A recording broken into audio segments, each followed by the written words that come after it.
6단원 에너지 전환과 보존에서 두 번째 파트인 전기 에너지의 발생과 전환에 대해서 살펴보겠습니다. 첫 번째로 전기 에너지의 발생에 대해서 살펴보겠습니다. 전자기 유도라는 것이 있는데 이것의 정의는 코일 주위에서 자석을 움직이거나 또는 자석 주위에서 코일을 움직이게 되면 코일을 통과하는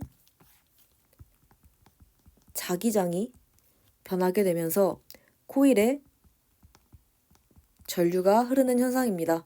이걸 전자기 유도라고 부르게 됩니다. 이게 발생하지 않는 경우가 있는데 바로 코일 내부의 자기장이 변하지 않는 경우입니다. 이러한 경우에는 전류가 흐르지 않게 되고 대표적인 예시가 자석과 코일이 모두 움직이지 않는 경우다라고 생각을 해주시면 됩니다. 근데 얘가 코일이고 얘가 자석이라고 해보겠습니다.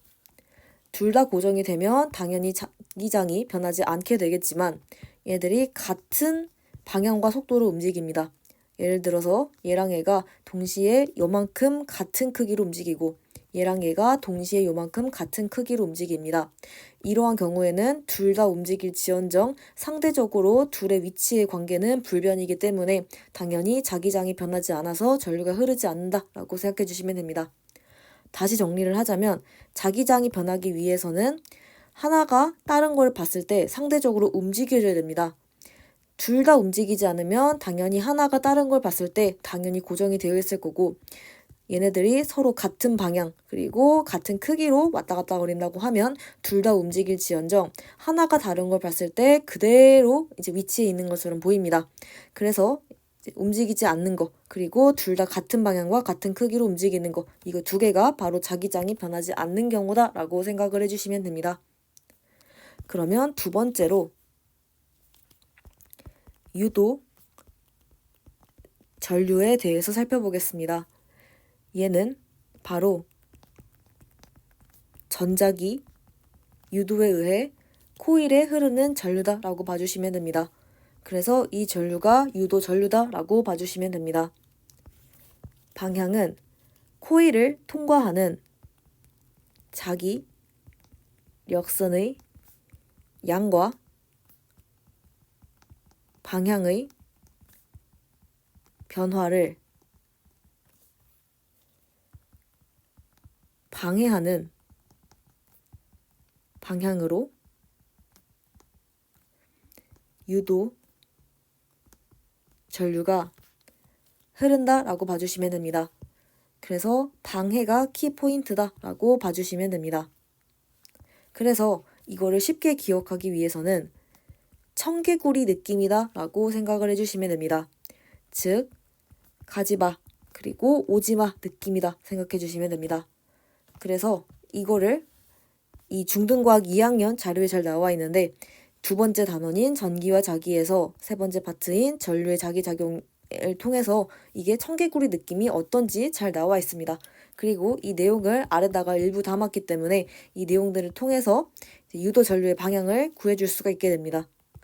그래서 유도 전류 방향을 청개구리를 통해서 구할 수 있다라고 봐주시면 됩니다.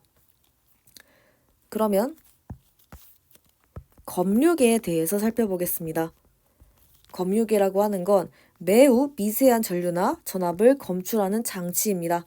그리고 얘는 전기 기호로 G라고 쓴 다음에 겉에 동그라미가 붙습니다. 그래서 이렇게 쓴다라고 봐주시면 됩니다.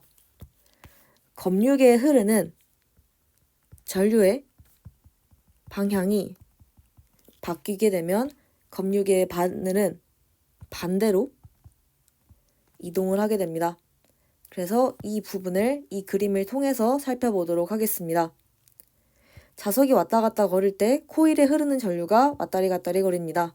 언제는 이렇게 흐를 것이고 언제는 이렇게 흐를 것입니다. 그때마다 검류계의 바늘은 왔다리 갔다리 거리게 되는데 이걸 조금 더 자세하게 그려보면 가운데에 0이라는 부분이 있고 여기에 바로 바늘이 있습니다. 전류가 왔다리 갔다리 거릴 때마다 바늘이 가운데 있다가 왼쪽으로 갔다가 오른쪽으로 갔다가 왔다 갔다 거립니다. 그래서 전류의 방향이 바뀌면 가운데 있던 바늘이 이렇게 움직일지 이렇게 움직일지가 서로 반대 방향으로 된다라고 봐주시면 됩니다. 유도 전류의 세기는 강한 자석을 사용하고 그리고 코일을 촘촘하게 감을수록 그리고 자석을 움직이는 속도가 빠를수록 더 센 전류가 흐른다라고 봐주시면 됩니다. 여기서 촘촘하게라는 부분에 주목을 해야 되는데 얘는 많이라고 하는 것보다는 촘촘히 더 정확한 표현이다라고 봐주시면 됩니다. 문제집을 포함해서 상당히 많은 자료에서 많이라는 표현을 쓰게 되는데 사실은 촘촘히 훨씬 정확한 표현이다라고 봐주시면 됩니다. 그래서 이제 이 부분을 통해서 알아보도록 하겠습니다. 이 부분 역시 이제 이 중학교 2학년 정리 자료에 잘 나와 있기 때문에 여기에 나와 있는 부분을 참고를 해서 봐주시면 됩니다. 솔레노이드라고 하는 건 코일과 똑같다라고 생각을 해주시면 되고 이 부분에서 이제 자기장의 세기를 구하는 공식이 나와 있는데 단위 길이당 코일의 감은 수에 비례한다라고 나와 있습니다. 아무리 많이 감았다고 해도 단위 길이당 코일의 감은 수가 적다라고 하면 자기장 세기가 작을 것이고 아무리 감은 수가 적다고 해도 단위 길이당 되게 촘촘하게 감았다라고 하면 자기장이 셀 것입니다. 그래서 단위 길이당 감은 수에 비례하기 때문에 많이보다는 촘촘하다라는 게 훨씬 정확한 표현이다라고 봐주시면 됩니다. 그리고 참고사항으로 이 코일 내부에서만 이렇게 자기장을 논의를 하지 외부에서는 자기장이 없기 때문에 논의하지 않는다라고 봐주시면 됩니다. 그리고 이 자료에서 이제 이 부분들의 사진들이 나와 있는데 이 자료는 블로그에 올라와 있으니까 블로그 내용을 통해서 이제 이 자료들을 더 자세하게 살펴보시면 됩니다. 유도전류 방향을 살펴보는 방법을 알아볼 건데 청개구리 느낌을 계속 가지시면 됩니다. 처음에 N극이 접근을 하게 되면 N극이 들어오는 게 싫습니다. 그래서 오지마 라고 하는 상황입니다. 그러면 N극은 서로 싫어하니까 이쪽에다가 N극이 생성이 되게 됩니다. 이쪽에 N극이 생성이 되면 자기장은 N극에서 S극, N극에서 S극 이렇게 가기 때문에 이 손가락 공식을 적용하시면 됩니다. 그리고 여러분이 2학년 때 배웠겠지만 당연히 이 공식은 무조건 오른손에서 쓰셔야 합니다. 왼손을 쓰면 안 되고 무조건 오른손 사용해야 된다라고 봐주시면 됩니다. 그래서 둘 중에 편하신 거 이용을 하셔서 N극에서 S극 자기장 방향 고려를 하게 되면 전류는 B에서 A로 흐른다라고 봐주시면 됩니다. 반대로 N극이 멀어지면 가지마라고 생각하게 됩니다. 그래서 N극과 S극은 서로 좋아하니까 이쪽이 S극이 되고 이때는 이렇게 자기장이 형성되니 이렇게 손가락 공식을 활용하면 전류는 A에서 B로 흐른다라고 봐주시면 됩니다. S극도 마찬가지입니다. S극이 접근하면 오지마라고 해서 청력이 작용하는 S극이 여기에 생기게 되고 S극이 멀어지면 가지마라고 해서 이쪽이 N극이 된다라고 봐주시면 됩니다. 그래서 자기장의 방향 고려를 해서 이 공식을 적용하게 되면 전류의 방향은 이렇게 된다라고 봐주시면 됩니다. 그리고 당연히 이제 여기 바늘 부분에서 이제 설명을 드렸지만 전류의 방향이 똑같다라고 하면 바늘이 똑같이 움직이고 전류의 방향이 똑같다라고 하면 바늘이 똑같이 움직입니다. 그래서 얘랑 얘는 바늘이 반대로 움직이고 얘랑 얘도 권력의 바늘 방향이 반대로 움직인다라는 것도 이제 이 부분에서 알 수가 있게 됩니다. 그래서 이 부분은 이 블로그 정리본에 워낙 잘 나와 있는 부분이기 때문에 이제 필요하다라고 하면 이제 이 자료들을 다운받아서 추가적으로 공부를 해주시면 됩니다. 그러면 전자기 유도의 이용에 대해서 살펴보겠습니다. 굉장히 많은 예시가 있습니다. 발전기, 도난 방지 장치, 교통카드 판독기, 그리고 고속도로의 통행료 지불 단말기가 있는데 얘는 우리가 더 유명한 말로 잘 알고 있습니다. 바로 하이패스입니다.